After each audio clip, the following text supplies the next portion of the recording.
Hello everyone, कैसे हैं आप लोग। आई होप आप लोग अच्छे होंगे। क्रैक जे नीट में आप सभी का स्वागत है। चलिए क्वेश्चन स्टार्ट करते हैं। क्वेश्चन क्या कह रहा है, a particle of mass small m is attach to one end of the string of length 3l। The particle is on a smooth horizontal table. The string passes through a hole in the table and t nought its other end is and to its other end is attached to a small particle of mass m naught. The particle describe horizontal circular motion with an angular velocity omega 1 and omega 2. तो देखिए यहाँ पे आप जैसे कि diagram में देख पा रहे हो कि यहाँ पे जो ये स्मॉल एम मास से एक एंड कनेक्टेड है स्ट्रिंग का, और दूसरा एंड जो है स्मॉल एम नॉट से कनेक्टेड है। अब देखिए यहाँ पे क्या है कि ये वाला पार्टिकल जो है वो ओमेगा 1 से घूम रहा है, ये एम नॉट जो है ओमेगा 2 से घूम रहा है। तो इस क्वेश्चन को सॉल्व करने के लिए हम क्या करेंगे, यहाँ पे फ्री बॉडी डायग्राम बनाएंगे। Free body diagram, am not का एक फोर्स लगेगा एम नॉट जी नीचे, यहाँ पे टेंशन टी लगेगा, इस टेंशन का एक टेंशन यहाँ लगेगा। अच्छा, यहाँ पे टेंशन लगने के बाद अब मैं इसके कंपोनेंट की बात करता हूँ। यहाँ पे एक कंपोनेंट बन जाएगा इसका, एक कंपोनेंट बन जाएगा टी कॉस थीटा, और ये बन जाएगा टी साइन थीटा। क्लियर। अब देखिए यहाँ पे ये टी टेंशन सेंटर की तरफ लग रहा है, यहाँ पे टी साइन थीटा सेंटर की तरफ लग रहा है। तो मैं यहाँ पे जितने भी इक्वेशन बनते हैं वो सारे लिख देता हूँ।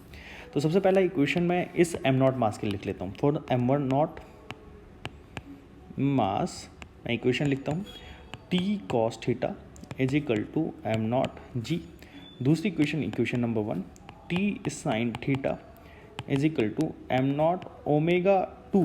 ये देखिए ये सर्कुलर पाथ पे घूम रहा है ओमेगा 2 से, ओमेगा 2 स्क्वायर इंटू आर की वैल्यू कितनी हो जाएगी, ये स्मॉल आर की वैल्यू हो जाएगी, और स्मॉल आर की वैल्यू हो जाएगी यहाँ पे 2l sine theta, 2l sine theta. तो यहाँ हो जाएगा 2l into sine theta. This is the equation number 2। Clear. अच्छा, अब एक और चीज़ समझते हैं।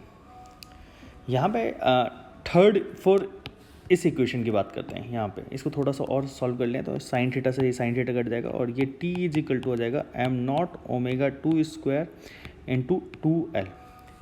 तो ये हमारा दूसरा इक्वेशन हो जाएगा। Clear. This is the second equation. Clear. Third equation 4 हम बात करते हैं एम मास के लिए। जब हम एम मास की बात करते हैं तो ये हो जाएगा t is equal to M omega 1 square into L length, ये वाली लेंथ हो जाएगी, ये वाली लेंथ। ठीक है ना। तो M omega 1 square into L, ये इक्वेशन नंबर थर्ड हो जाएगा। क्लियर। अब देखिए, अब हम बात करते हैं यहाँ पे फ्रॉम इक्वेशन आपसे पूछा क्या गया है, आपसे पूछा गया ओमेगा 1 बाय ओमेगा 2। तो हम क्या करते हैं फ्रॉम इक्वेशन, ये देखिए इक्वेशन थर्ड और इक्वेशन 2, इन दोनों को यूज़ कर सकते हैं। फ्रॉम इक्वेशन 2 एंड 3, यहाँ पे देखिए ये टेंशन की वैल्यू जो है, ये टेंशन की वैल्यू जो है, ये वाला टेंशन दोनों बैलेंस हो जाएगा। तो हम लिख सकते हैं M omega 1 square into equal to L, M not omega 2 square into 2l। अब इसको हम लोग सॉल्व करेंगे तो l से ये वाला l कट जाएगा, और यहाँ पे omega 1 square divided by omega 2 square that is equal to M nought divided by m1। तो omega 1 divided by omega 2 is equal to under root में 2m0 डिवाइडेड बाय m, ये ओमेगा 1 बाय ओमेगा 2 हो जाएगा। Clear. ये बात आपको समझानी चाहिए। नेक्स्ट आपसे पूछा क्या गया है कि 1 बाय ओमेगा 1 स्क्वायर और प्लस 1 बाय ओमेगा 2 स्क्वायर, तो कैसे निकालते हैं इसको देखते हैं। यहाँ पे मैं इस इक्वेशन की बात करता हूँ। यहाँ पे देखिए इस इक्वेशन से अगर हम निकालें from equation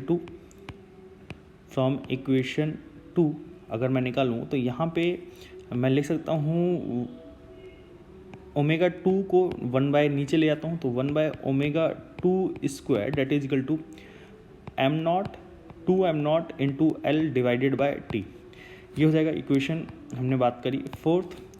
from equation third तो 1 by omega 1 square that is equal to M L divided by T, equation fifth.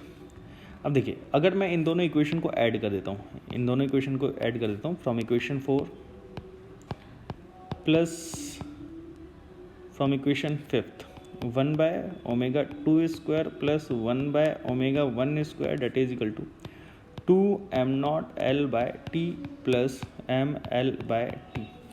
तो यहाँ पे 1/ω2² plus 1/ω1² that is equal to L/T बाहर आ जाएगा और अंदर बचेगा 2m0 प्लस m।